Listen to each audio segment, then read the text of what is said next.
What's going on, Soul Tribe? And welcome to my channel, Alchemist. Justin here, and I'm actually doing a little kind of a special video here. I am doing a solar return chart video, and I will get into what that is in a moment. But for those of you who are returning, welcome back, Soul Tribe. I appreciate your subscriptions, your likes and shares. Your support really is just fantastic, and it keeps us growing. And for those of you who are new, welcome to my channel, Alchemist. Justin here, and I'm happy Higher Self has brought you here in for an amazing journey. Now on this channel, I've really kind of just been kind of expanding and changing the format of how I've been doing things. And one thing I've been wanting to add is start to doing different like chart analysis, whether this be like solar return charts where we're looking at the time when it's your birthday season and the sun gets to the same spot it was when you were born, and what are some things to look forward towards this upcoming year. Or this is like your lunar return chart where we're looking at maybe your emotional needs for the month. Or there's so many different charts. Your progress chart, what are some grand things? So I want to start adding some different charts and different things so you can get familiar when you're looking at your own chart. What are some stuff to look out for when you don't always have an astrologer on hand or something along those lines. So I'm hoping that this information will provide, and maybe seeing a real life example, someone who's really kind of living through, can kind of talk through the different things that were going on there. And I would love to, if you have any sort of like questions, or if you want to have your solar return chart featured on the channel, I have links down in the description box below with my LinkedIn and my Instagram. Feel free to DM me. What I would need for if you want to have this feature on this channel, because I'd like to do something where I'm at least maybe doing like a chart maybe once a month, or maybe doing a couple of charts a month. Yeah, and just to have some different ideas, just to bring in a little more astrology to help make this make more sense, and to have it be more approachable and not seem so like calculus. So yeah, like if that's something that you want to be submitted for, definitely all that information is down in the description box. And all I would need is your date, place, and time of birth to pull up your natal chart, of course. And this is where the time of birth is important. So if you don't have that, that can get into a little bit trickier realms. We'd have to do that's like a whole chart rectification. That's a whole process, which is something I would like to get into as well. But yeah, date, place, and time of birth, and then the place that you're going to be at when you're going to your birthday. So let's say if you may live in, let's say, Seattle, but if you're going to have your birthday in Dallas, that's something I would need to know, because that changes where the sun is going to fall. And we'll talk about the importance of that in a moment. But let's go ahead and get into this. Let's talk about this is now you're getting to look at, this is my solar return chart from last year. Now, like I was saying, this chart just so happened to fall on my actual birthday this past year. This one that's actually coming up this year is going to be falling on the day before my birthday. And so this is why it's important to know the degree of your sun, and just a degree in the time of your birth, because it can get very exact like that. You want to get it within at least a few minutes, because the rising sign changes every degrees all the time, and so really can make a big difference in this. But when we're thinking about the solar return, this is, like I said, is when the sun takes a lap. Let me get my handy dandy drawer out here. So when the sun takes a lap around the zodiac wheel, look at this beautiful circle that the lap. It's a less of a. The sun is definitely more in alignment here, but it's when the sun makes a lap and returns to that natal placement it was at when you were born, and it just gives you a new theme to focus on each year. The sun, it'll be on the same degree. So every year my sun will be at 15 degrees, 52 minutes of Cancer, but the house placement is different. I am natally a 12th house sun Cancer, but as you can see this year, my focus was in the 3rd house. And so, of course, when you're looking at the solar return chart, that's going to be the most important part that you're looking at. So you're wanting to look at mainly this, again, the sign is going to always stay the same, so you don't have to pay too much attention to that. It's more so the house placement. And then if you see these lines here in this inner circle, it's going to be these are the aspects.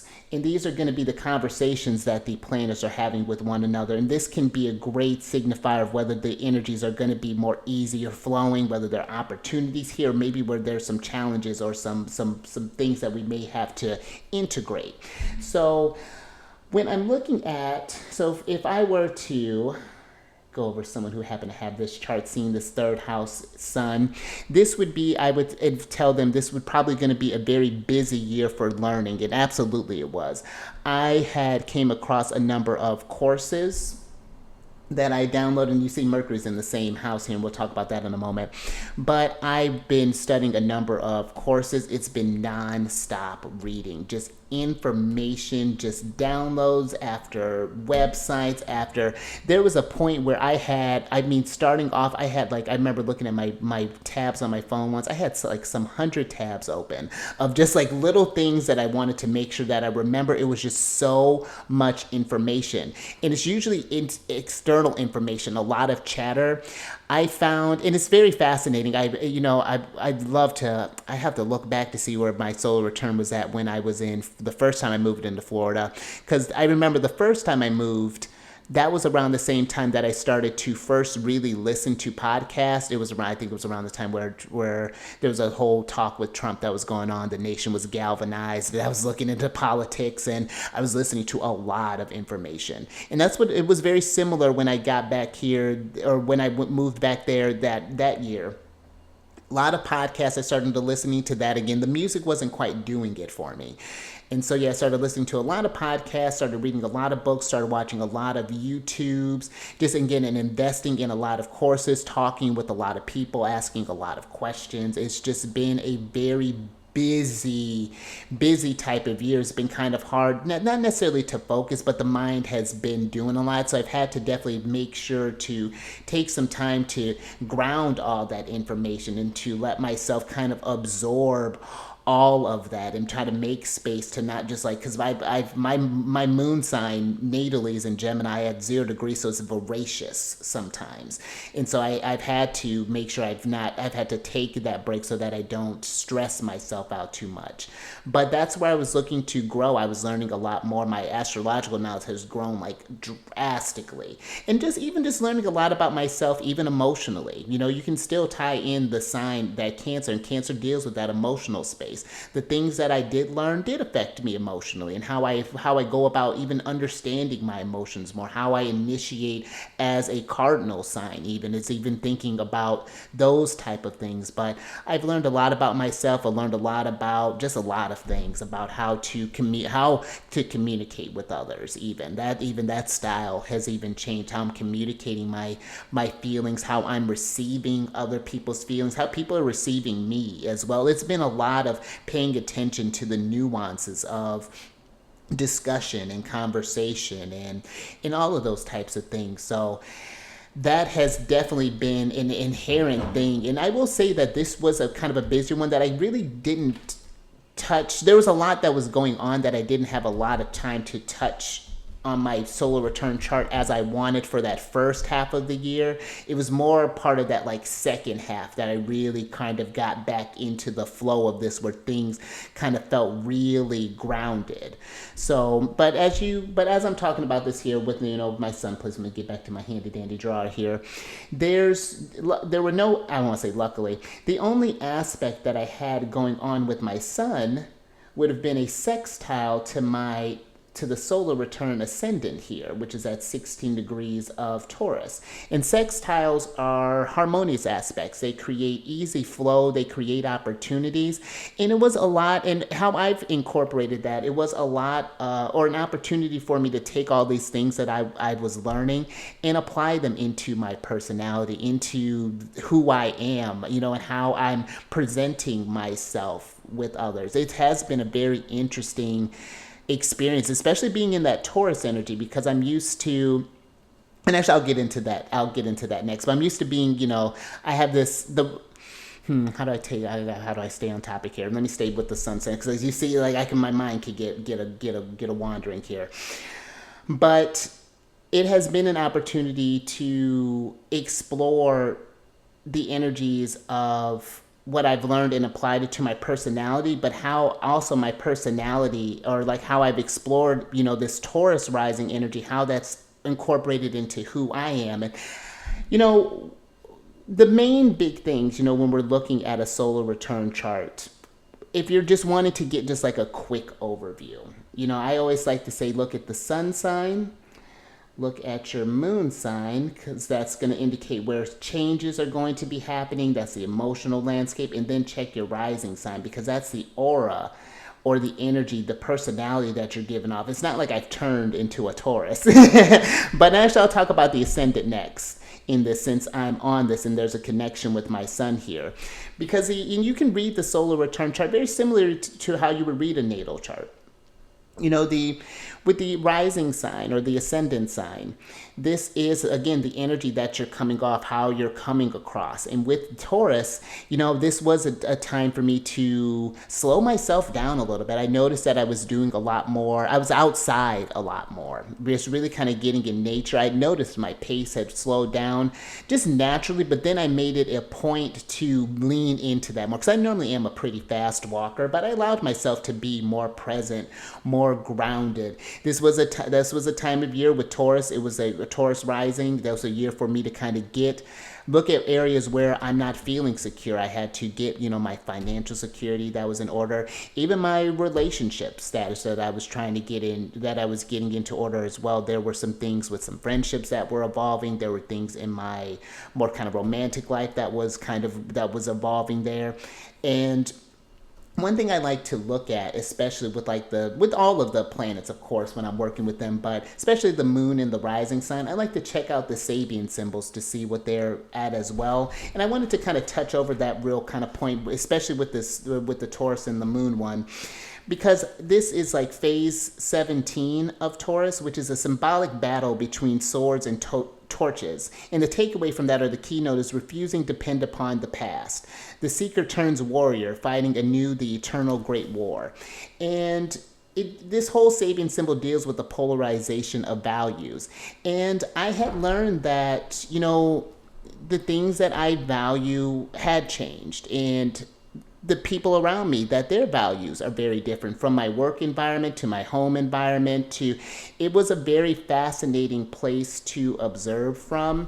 And it did bring this polarizing thing where there were certain things that I couldn't count on in the past because I didn't recognize. This really kind of translated more so in my moon placement, this 11th house business and that's happening here that I'll talk about next.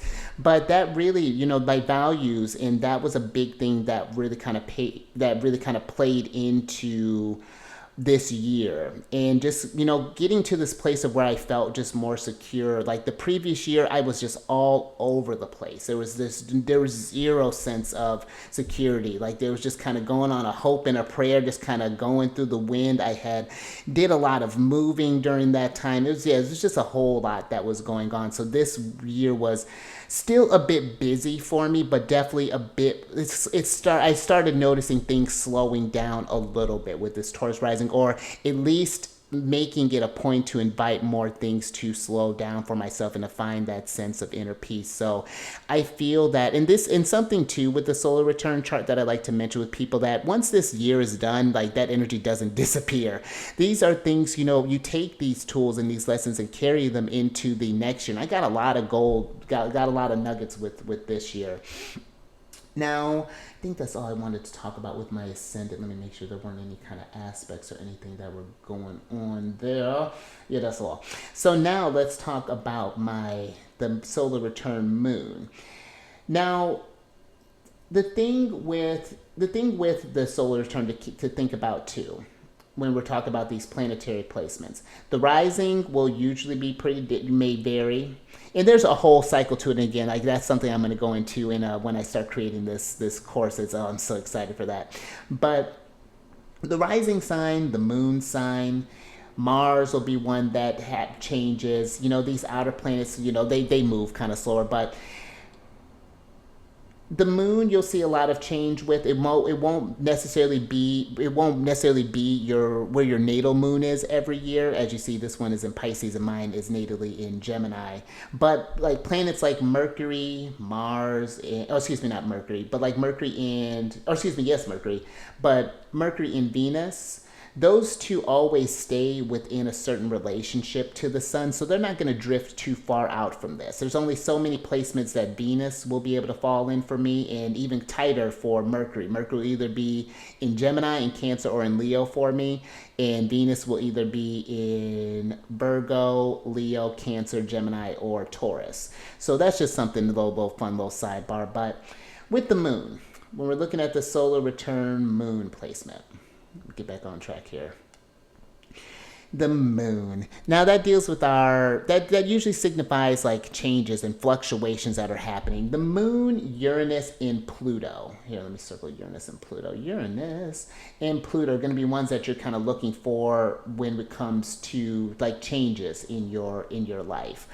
But with the moon being in the 11th house for me, my goals and my visions, my aspirations were a big factor into this. And they were kind of changing. I was starting to really kind of see where it's like, man, I really would like to make this astrology thing more sustainable, make it more a part of like my everyday as opposed to balancing between the two.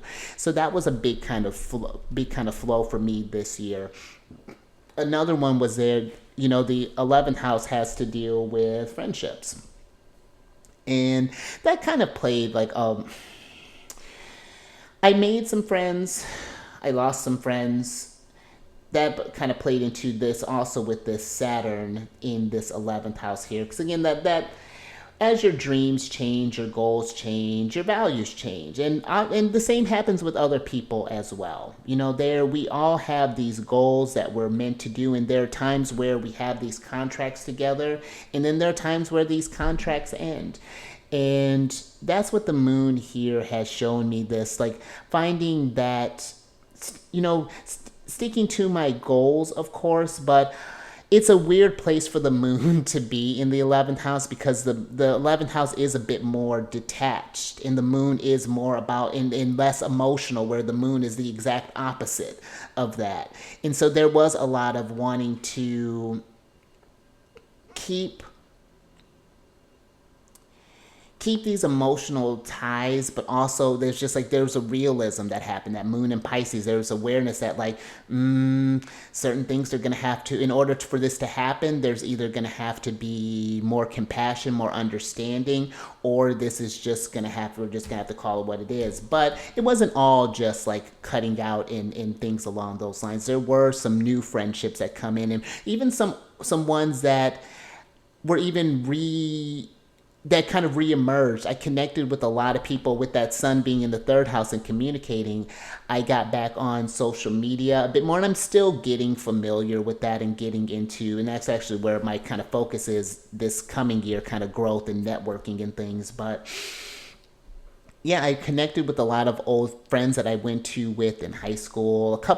Really a couple in particular that I connected. But I just got back in touch with them right as she was having a baby, so that was really exciting. I got to talk about her chart with her and go over some fun things. So there was some really beautiful stuff that happened with this as well. And so, it really kind of helped me see where I just wanted to go in life. And now it's like all this learning and things have been gearing up towards this next chapter, this upcoming year that's changing. But, this one was I say this fluctuation was a bit harder than I expected it to be in certain parts of it. But in other ways, it has been very rewarding, and really kind of focusing on my goals has been a very great way, and in joining different groups as well. I've learned that there is a lot of power in groups. I'm still, again, getting comfortable with that whole idea of like online groups, but that's been really exciting. It has been really cool. It's filled up my cup in a way that I didn't expect to, especially on the internet. So that's one thing that I've really kind of taken away from that. And let's see. Oh, and one thing that I wanted to mention too, the really kind of lovely thing about this, because like technically, depending on, some people use a wider orb than I do. I like to keep it within 3 degrees.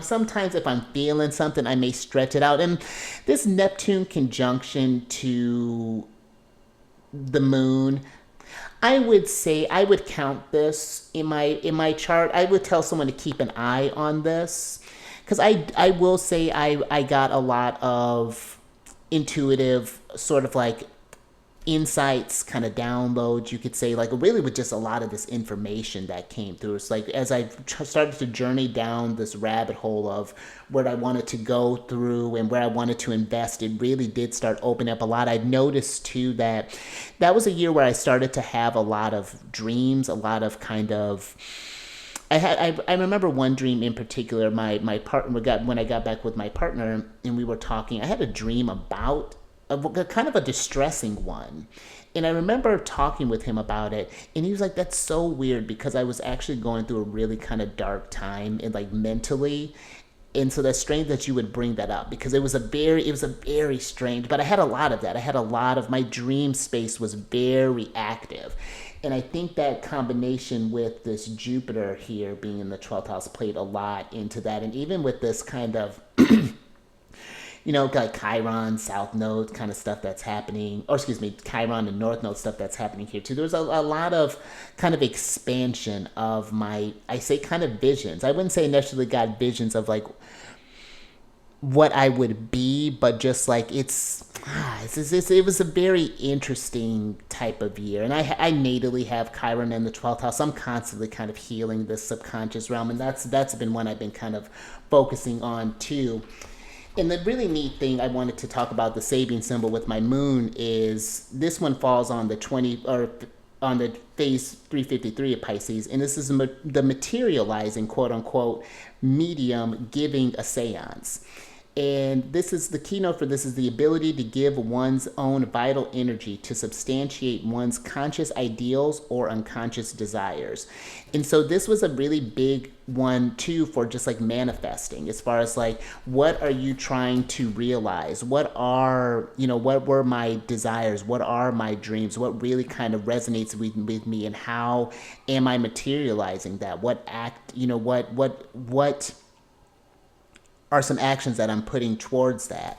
And it was interesting too because this was a really great year of kind of integrating that energy, because the moon was forming a trine with Mercury here. And when you think about the relationship between the moon and Mercury, the moon is the unconscious while Mercury is the consciousness. So there was this new flow between this unconscious and unconsciousness. It's like learning about, the more I learned about these visions, the more that unlocked for me. And I'm still, again, kind of making sense with it all. I have a lot of this stuff and a lot of this information, and now this coming year, my son's back in the 12th house, so now it's like this integrating it all. Like, what does this all mean? And I'm going to do another solar return chart for my upcoming one, and we can kind of see how you can kind of build off of this. So, but that was kind of an interesting energy there with with that trine, because that, again, trines can indicate new beginnings. The energy is flowing, so there was a lot of flow, I would say, overall between my unconscious and subconscious. And there are more things that I'm like, gosh, like, can you help me make this make more sense? And things are still coming up for me, but I've learned different exercises and different meditations and different things to kind of help get into that space that I'm still playing around with. So that's been really exciting. And also too, my moon was kind of busy this past year, because also it was forming a sextile with Uranus. And so there were a lot of kind of surprising things, I feel like, kind of coming up, because now this Uranus is in the first house of self, the moon's in the house of my visions and dreams. And so, there was this opportunity to take these visions, these dreams, and really kind of apply them to myself, stick to are these things unique to me, to really kind of get a sense of freedom for what do I want to do. I spent a lot of time just kind of doing things that I just knew how to do, working working behind the bar, or working at a casino, or because I knew how to do those stuff. But it's just like, I remember talking with someone at a bar once, and I was just like, I don't feel like I'm doing enough. This doesn't feel like this is fulfilling me. Like, I don't feel like I'm putting as much value as I could out there as I would like to, and it's it was a time for me to really kind of be myself and be kind of come into my vision and kind of come into my dreams. And so I'm still kind of working with that. Again, it has been, I feel like I've made pretty big steps with that, but I still see where, yeah, I still got some work with Uranus to do, you know, but I do have a stronger idea of what I actually value and what is very important to me and where I'm not willing to compromise on, you know, and I kind of had to, you know, stand up for where I was kind of going. So yeah, that was another thing with the moon there. Just as you can see, sometimes there can be a lot that's going on with these charts, but you can get a lot of insight just from the solar return chart alone. And that's a nice thing. You can cast this chart alone and you get just so much information. Now, I already kind of talked about Mercury a little bit. Mercury is just like what the thought process is looking like over the year, how you may be communicating. And listen, with it being in the third house, again, this is a very mentally stimulating year for me. Granted, it was a very emotional one too, with Mercury being in Cancer, where I was learning a lot. There still was that water influence that was going down. So it was a real kind of unique combination of head and heart energy. And I even found too, you know, just even thinking about where I'm reflecting on how I could have shown up better for even like the relationships that kind of fell through. In reflecting, I saw where I could have been more compassionate, where I could have spoke more, where I had, again, I'm not taking all of it, but I'm taking my part in it, you know, and that's all I can do. And it helped me to, I saw where I could have done more in that relationship. And so it's made it so that I make sure to do that in these other ones going forward, to understand how, not just understand how other people need to communicate their emotion, but also how I need to communicate mine too. And it's how we do that. Is that going to work for one another? So this was a very, very, again, very expansive type of year for me, as far as like how I think about things and how I talk with others and how I relate to myself too. So yeah, that's been, and honestly, into my kind of like immediate environment, even the language that people were, that even from the podcast that I was listening to was just more, it was just different than what I was listening to. People speaking from this real kind of place of growth and speaking from this compassion and speaking from this kind of, even when it felt like tough love, there was still strong love in that too. So really enjoyed that kind of Mercury part of it. A bit of some mental strain sometime, again, a bit overwhelmed, but overall I found some ways to kind of tone that down. So that has been some very useful tools. Now this Venus and Mars thing here, you know, Venus deals with like your relationship, Mars is dealing with your energy space. And again, these are very kind of basic terms for this. And I natally, this is very interesting too, and this is something where you want to kind of pay attention to where these fall, how the natal planets kind of fall on your chart too, because this Venus in Mars here, Mars is exactly conjunct almost to the minute my natal Venus placement in Leo, and then Venus is almost about maybe a little under a minute exact from my Mars placement. And that's so interesting that these two are conjunct in this.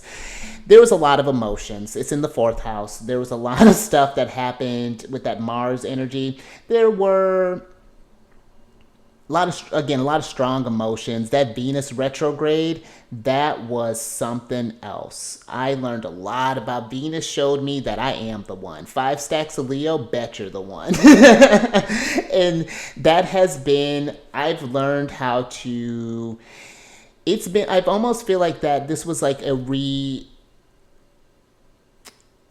was almost like it was like where the masculine and feminine energies were almost kind of rebalancing a little bit. If I had to describe how this year went, there was a big masculine energy that kind of left my space, but a big feminine energy that was like, that came into this as well, that was trying to, it was really cool.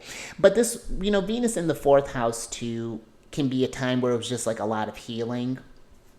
And I was doing some healing, just some like getting my energy right, getting back from the whirlwind that was just my divorce, and still kind of, I'm not even quite a year into that yet when this had happened. And, there was just like, as soon as I moved from Chicago to Florida, there was a whole big thing like right off the bat. It was super stressful. And so there was just a lot of needing to feel safe in the home space, needing to feel, and I didn't have that immediately. It was where I was grateful for that space. I don't get me wrong. I am still am very, very grateful to have had a space made for me there while I was going through that time. But it was a tough time. It was a lot of changes that were happening. A lot of things being brought up for everyone, and we can only do, you only know what you know or you don't know what you don't know till you know. And it was a very inspiring experience, so not inspiring, it was a very insightful experience. I had to, again, learn how to stand up for myself, to speak my boundaries, but also to kind of, I understood where I can come in a little harsh sometimes, where I was going through a lot of rapid change. And at the time, the person I was, the place I was staying at too, we were trying to partner with something, and I just felt like there was no movement there. Not like I was moving, and that, which is fine. We both move differently. They had a lot more Capricorn in their chart. I have a lot of Leo. I'm ready to go, and they're like, let's think about this. And so, even that's been just understanding people, respecting people energetically too. That not everyone can go like that have that same like like it's, and honestly I wanted that ground, that energy, because sometimes I can just go off, but it's just a bunch of heat, it's just a lot of sun, and it doesn't have it doesn't have a container to land. And so we in theory it was a beautiful idea. In practice, it wasn't. Lessons learned. Now, where else do I want to go with this? Next little thing, we kind of talked about Saturn a little bit. Oh, Big Papa. Let's talk about Jupiter real quick, because Jupiter is at home in the 12th house. But the trickiness with this, and I'm more so been experiencing this probably in the last 4 or 5 months. Jupiter in the 12th house is you could think of it, wherever Jupiter is, there's an expansion. And it was like this kind of expansion of my unconsciousness in a sense. There was a lot that was coming in for me. But this can also be where it's a lot of big emotions come into, because sometimes with Jupiter you can get a lot of stuff. And there was a point where I was kind of feeling a lot, and I wasn't aware of how much I was taking on, and things kind of exacerbated, and kind of, so I've had to learn to, again, like it's like you can still have lessons right up to the last little bit of your solar return, where it's like I've had to learn how to communicate my emotions better, communicate what's going on within me, what I'm actually feeling compared to what I'm thinking maybe other people, what I think is happening with other people than what I'm feeling with other people. It can be a lot with Jupiter expanding that, but it has been one that with Jupiter, considering the sign being in Taurus, I've been patient with that. We've been kind of talking through this thing, talking with friends and stuff, and that has been a big help.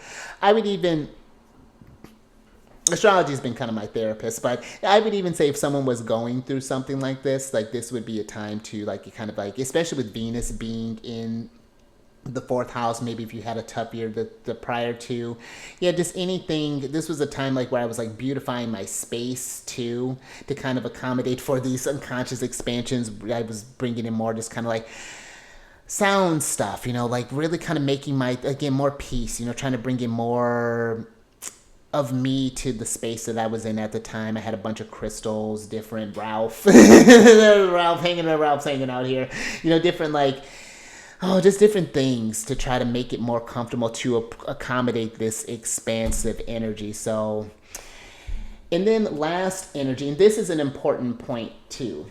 And I happen to have this. I have this more prominent in this chart this year, but one thing you really want to pay attention to in a chart, and I saved this for last here, is when you have a planet or point that are conjunct your, I'm going to circle all of them here, conjunct your, those major points. The midheaven, which is this one up here where Pluto is at, there's one up top on the, if you're looking at the screen from the left where Taurus is at, this is the the ascendant.